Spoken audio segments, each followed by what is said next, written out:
regjistroni fëmijët tuaj në sistemin e gjendjes civile, sepse në këtë mënyrë, në Republikën e Kosovës, nga shteti juaj e i ynë i pavarur, ata fitojnë e gëzojnë të drejta që u takojnë e i meritojnë. Kryeministri i Kosovës Albin Kurti në mënyrë të hapur dhe para shumë njerëzve gjatë një tubimi elektoral në Zyret të Zvicrës, bënte ftesë kolektive për shkelje të ligjit kur i ftonte mërgjimtarët që nuk jetojnë në Kosovë të marrin shtesa për fëmijë.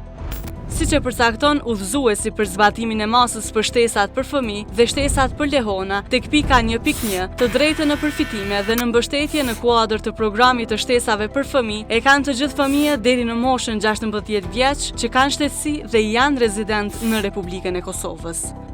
Kjo është hera e parë e regjistruar në kamera kur një kryeministër fton qytetarët të shkelet ligji i shtetit që ai vetë udhëheq. Se marrja e shtesave nga persona që nuk janë rezident në Kosovë është e kundërligjshme e tregon edhe ky njoftim i Ministrisë së Financave, ku njoftohej për fillimin e verifikimit të kësaj dukurie. Marrja e shtesave nga persona që nuk jetojnë në Kosovë është njëjtë absurde sikur dikujt që nuk jeton në Kosovë dhe punon në një vend tjetër t'i tatohej rroga nga shteti i Kosovës.